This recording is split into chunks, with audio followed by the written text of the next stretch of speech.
Hello everyone, and welcome back to Octo English Academy. I'm James, and I'm very happy you're here with me today. Today, we have a very special story. It's a story about change, about language, and about what happens when we leave home to build a new life somewhere far away. There are stories about people who lose their homes. People who lose everything they own.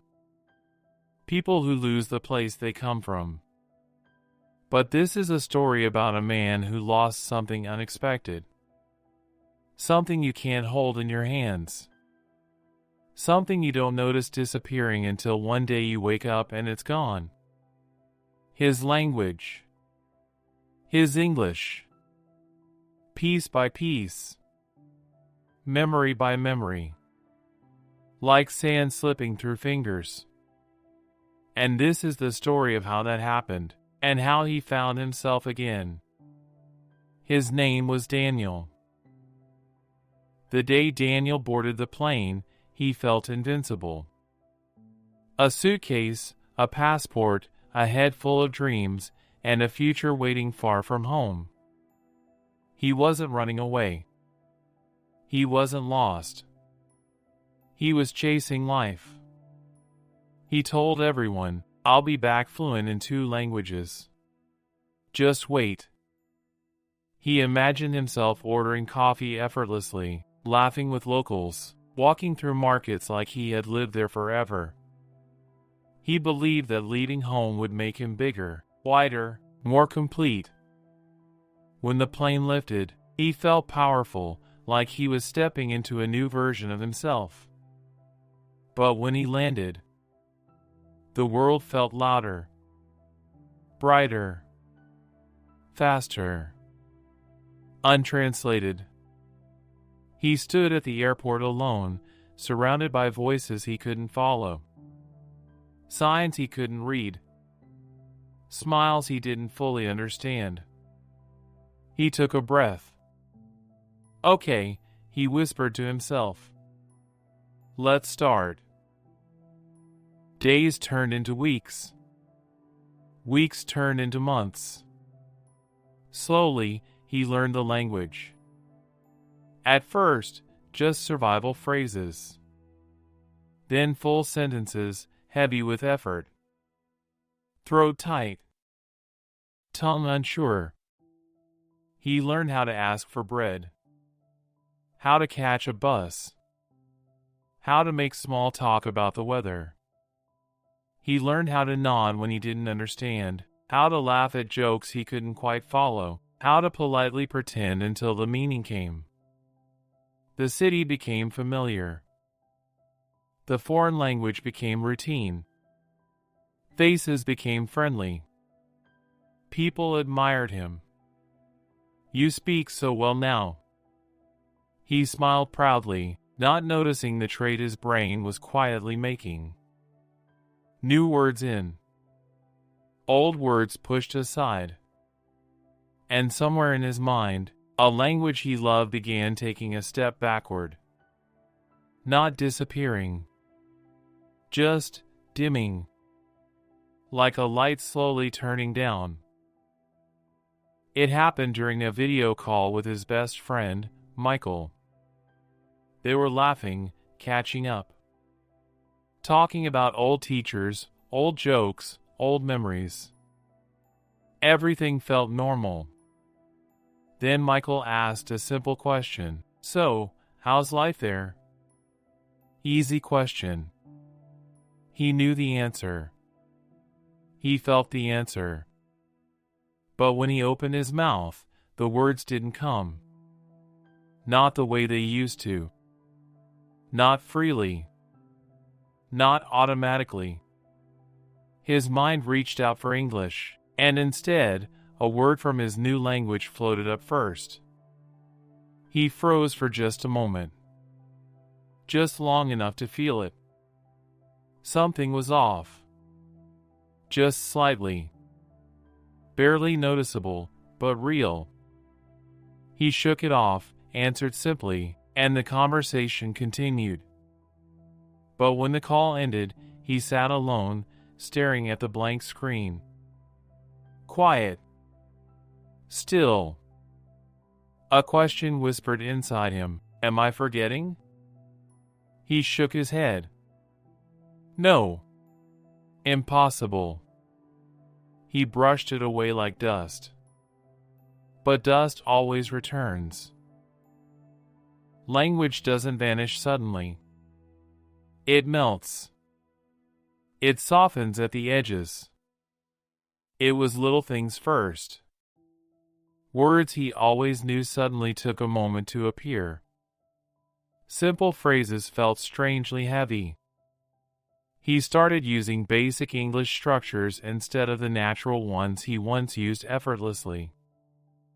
I didn't see him yet, replacing, I haven't seen him yet. It was good, really, replacing, it was actually pretty great.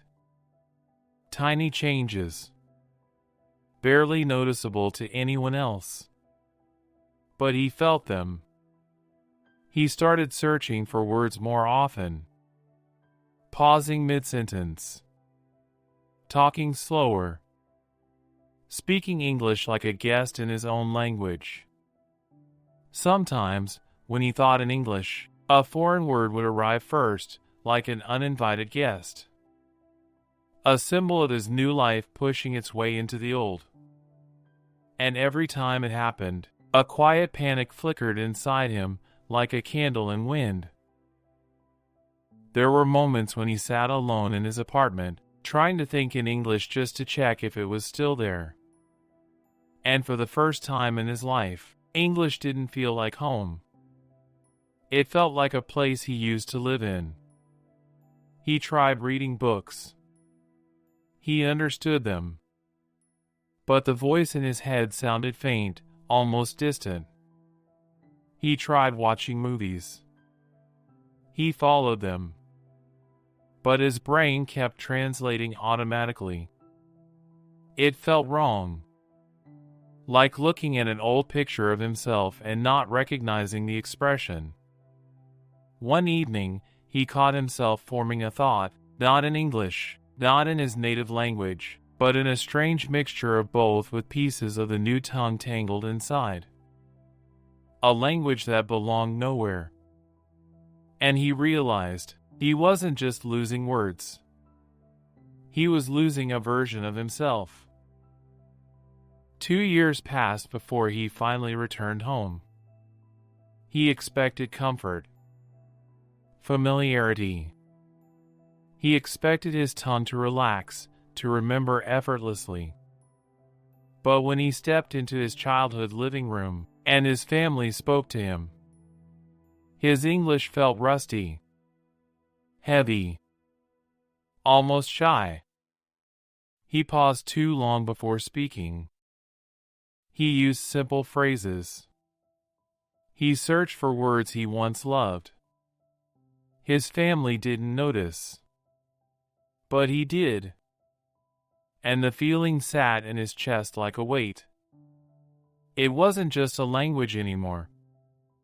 It was identity. A memory of who he once was. And suddenly, he felt foreign in the place that made him. Not because others changed, but because he had.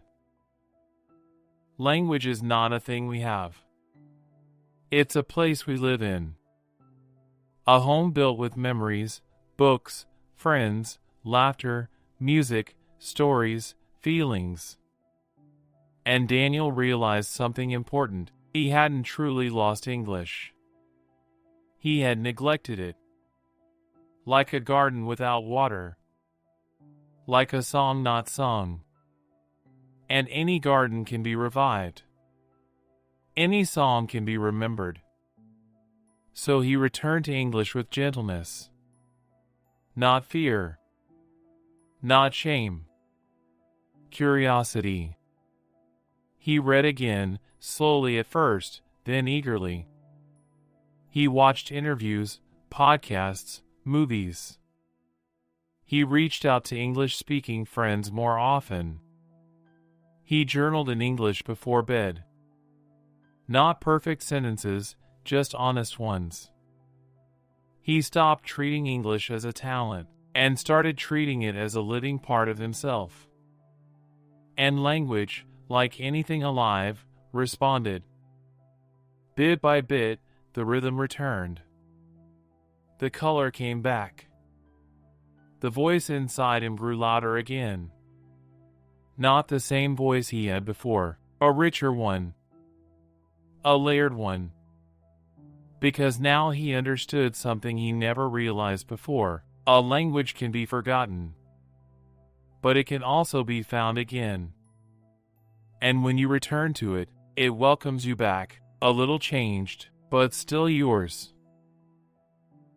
Many people move abroad searching for a bigger life. And they gain sunshine, stories, new words, new friends, new flavors, new skies. But sometimes, without noticing, they leave parts of themselves behind. This story is not truly about forgetting English. It is about identity, growth, change, belonging. It is about how we carry many versions of ourselves, and sometimes we lose contact with one of them for a while. Not forever. Just long enough to rediscover it later, with more appreciation, more understanding, and more love. Daniel didn't lose English. He simply walked too far from it for a time. And when he returned, it met him halfway. Because the languages we love never fully leave us. They wait. Quietly. Patiently. Like old friends. Ready to speak again. Thank you for watching. If you listen this story, please subscribe to Octo English Academy and share it with your friends who are learning English. See you in the next lesson, and don't forget to keep practicing your English.